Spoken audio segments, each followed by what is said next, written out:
Siempre le sugerimos y los invitamos a ustedes como oyentes a dejar sus consultas, sus dudas, sus planteos, sus posibles temas para nuestro psicoanalista Esteban Gómez. Ya está en contacto con nosotros. El lunes pasado habló de los discursos violentos y a partir de algunos pedidos, parte 2 de este tema importante. Esteban, ¿cómo estás? Buen lunes. Buen lunes, Alejandro. Y bueno, claramente, ¿no? Hablamos un poquito de tomando como disparador al presidente y sus discursos, pensar un poquito más allá, ¿no? Y ahí surgió el tema que vamos a hablar hoy, a pedido de algunos oyentes, sobre, porque al final de la columna del lunes pasado hablaba de nosotros, qué tenemos que ver también con eso, ¿no? Nosotros cómo podemos alimentar esto que vamos a hablar hoy, que son las microviolencias cotidianas, ¿sí? Porque lo hemos dicho infinidad de veces, ningún dirigente viene de Marte, surgen de nuestra propia entraña, desde nuestro propio cotidiano vivir, ¿sí? Obviamente, como lo hemos expresado, a veces desde el poder, digamos, o desde estas personas que son referentes, artistas, hombres de la cultura, periodistas o funcionarios políticos, ahí se puede cerrar el círculo vicioso y entonces desde arriba, ¿no? Casualmente te mandé algo que no lo vamos a comentar aquí, pero digamos, esto pasa en todas partes del mundo, ¿no? Un funcionario de otro país que le regalan una torta con una horca en su cumpleaños festejando la pena de muerte, ¿no? Ahí vemos claramente, nuevamente, cómo esos discursos violentos se nos multiplican lamentablemente, ¿no? Ahora, hay un accionar y un hablar violento cotidiano, ¿no? Lo podemos pensar en casa, en la calle, en el laburo y también a nivel, ¿no? En las redes sociales, que es un nuevo ámbito donde millones de personas habitan, ¿no? A veces en casa podemos ser muy, muy violentos cuando callamos a alguien, vos no opines, cuando cancelamos a alguien, no seas tonto, no seas, y otras palabrotas que se pueden decir, incluso a nuestros propios hijos, ¿eh? O cuando un hijo ve que mamá y papá se están ninguneando en la mesa, en la cena o en un almuerzo, o cuando están arriba del auto y hay discusiones y hay una agresividad y una violencia entre ellos fenomenal, ¿no? Eh, Siempre traigo a colación un recuerdo que una vuelta un paciente me cuenta, pero que lo he escuchado, no te digo cientos de veces, pero 20 o 30 veces seguramente. En otra época, esto creo que no está sucediendo tanto, pero aún sigue sucediendo, pero en otra época era muy común que cuando llegabas a casa y por ahí había alguna mamá o algún papá que miraba tu cuaderno y decía, pero ¿cómo podés escribir con esta letra? ¡Tra! Y te arrancaba la hoja. Hacela de nuevo.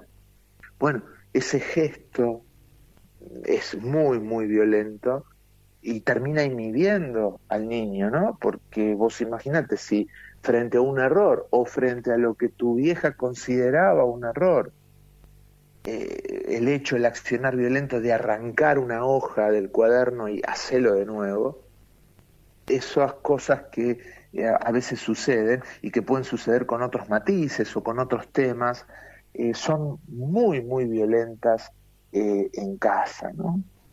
A veces el silencio, no me hables que estoy cansado, o no quiero saber nada con esa tontería. Son cosas que pueden resultarnos, entre comillas, inocentes, pero que ese goteo diario de acciones y discursos violentos nos van limando el alma, ¿no? En la calle también podemos ser violentos cuando conducimos, cuando vamos ¿no? Maldiciendo a diestra y siniestra a todo el que se nos cruza con el auto, con la bicicleta, con la moto, criticando a los otros, discriminando, mira este fulano cómo está, mira aquel otro. Y a veces me ha pasado de estar en algún auto, subís a algún auto y el conductor es de este estilo. Y la verdad que hay una tensión, porque vos le, che, loco, tranquilo, baja un cambio, no podés estar así manejando, señalando errores o supuestos errores o maldiciendo a todos. Y eso también genera y es un discurso y un accionar cotidiano violento. En el trabajo, y bueno, todos hemos atravesado, o gran parte hemos atravesado ese vía crucis cotidiano de el chisme, la crítica, hablar mal de otro, ningunear al otro. A veces los grupos de trabajo son muy, muy tóxicos. A veces tenés compañeros o compañeras de trabajo realmente con una neurosis exacerbada y están todo el tiempo generando malestar y muchas veces con discursos también, ¿no? Muy, muy, muy violentos. Y por último, como decía, en las redes sociales, ¿no? Bueno, es una cloaca social porque los comentarios que muchas veces se hacen, incluso los comentarios que se escriben al pie de alguna noticia en algún medio nacional, no hay filtro, ¿no? No hay filtro para ese discurso. Hoy se lo llama discurso de odio.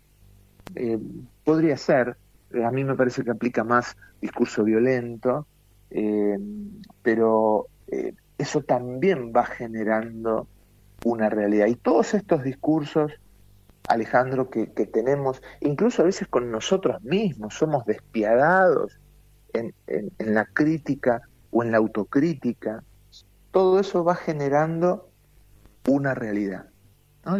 La realidad social se arma de cientos de miles de realidades personales. La realidad social se arma de millones de realidades familiares. Y obviamente esa realidad primero se genera en nuestra cabecita. Imaginémonos a esa persona que conduce un automóvil y está 10 minutos manejando y estuvo 9 haciéndose mala sangre o maldiciendo a diestra y siniestra. ¿Cómo está su cabecita? Imaginemos esa persona que llega a casa y toda la tensión laboral la descarga con sus hijos. ¿Cómo está su mente?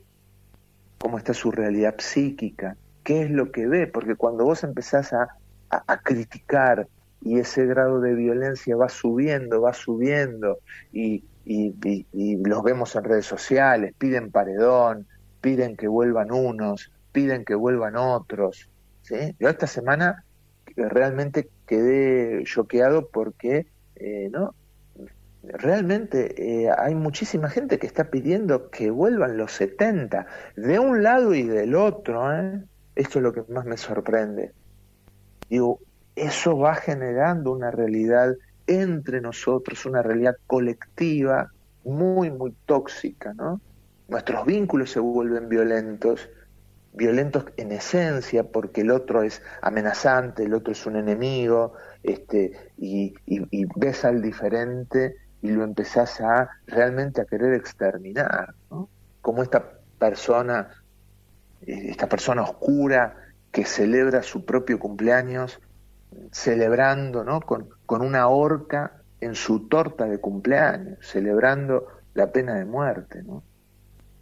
Cuánta oscuridad, cuánto dolor en esas historias, seguramente, pero para tanta violencia, ¿sí? Y eso que empieza en nuestra mente, sigue en nuestros vínculos, termina en la sociedad. Y nosotros no somos conscientes de cómo esos microdiscursos violentos que podemos tener en casa, que podemos tener en el laburo, o que podemos difuminar en redes sociales, la llegada y la impronta que tienen a nivel social, ¿sí? Por eso esos mismos que están todo el tiempo siendo microviolentos, después se desgarran las vestiduras cuando hay crímenes, femicidios o actos delincuenciales que terminan con la vida de alguna víctima, ¿no? Ahí dicen, pero ¿cómo? ¿Qué asesino? Pero mirá, y sin embargo no nos damos cuenta, pero venimos goteando esa violencia cotidianamente. Nosotros también somos responsables de eso. Indudablemente, cientos de miles de personas embrutecidas, si me están escuchando, van a decir, no, este está loco, ¿cómo? Yo no soy responsable, si lo mataron para robarle la bicicleta, ¿cómo me va a decir? Sí, somos responsables porque puede ser que haya alguien que se aceche cotidianamente y no tenga, digamos, ni una palabrita violenta. Puede ser. No digo que no, porque hay mucha gente que intenta tener palabras de paz y de tranquilidad y ser lo más misericordioso posible. Pero la inmensa mayoría de la sociedad en estos momentos, no solo aquí, a nivel global, estamos participando, querramos o no, directa o indirectamente, con una tensión global que va creciendo, ¿sí? Entonces, para cerrar la columna de hoy, tratemos, sobre todo quienes podemos de alguna manera pensar un poquito y tener un poquito de capital simbólico para reflexionar acerca de nosotros mismos, ¿sí? ¿En qué estoy siendo violento? ¿Cuál es mi cuota parte de este discurso violento? ¿Sí? Justamente, ¿no? Yo te mandé esa nota solamente para que la veamos y por ahí la charlamos en privado. Y pensé en, voy a hablar de esto también, pero dije, no, para. Porque si yo comento esta noticia, va a ser tirar más leña al fuego. Entonces, cuando uno puede parar un poco la bocha y decir, no, acá voy a tirar más leña al fuego, más vale me callo, más vale lo transformo en una reflexión. Bueno, eso es hacer, aunque sea un poquito, una gotita de agua en medio de un incendio, ¿no? Así que bueno, invito a que todos esta semana podamos reflexionar acerca de mis propias acciones violentas, mis propias palabras violentas, y si puedo ir restando violencia, eso va a ser muy, muy importante, aunque el efecto no lo veamos instantáneamente. Pero si millones de personas empezamos a no sumarnos a estos discursos violentos, creo que vamos a poder girar a tiempo y no golpearnos contra una pared, querido Alejandro.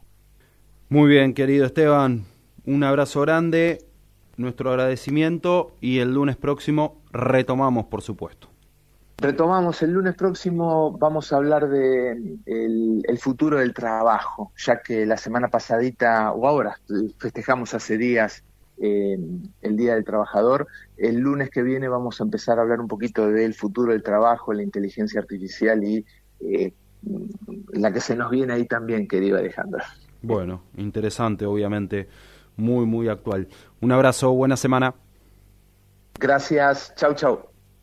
El psicoanalista Esteban Gómez con nosotros.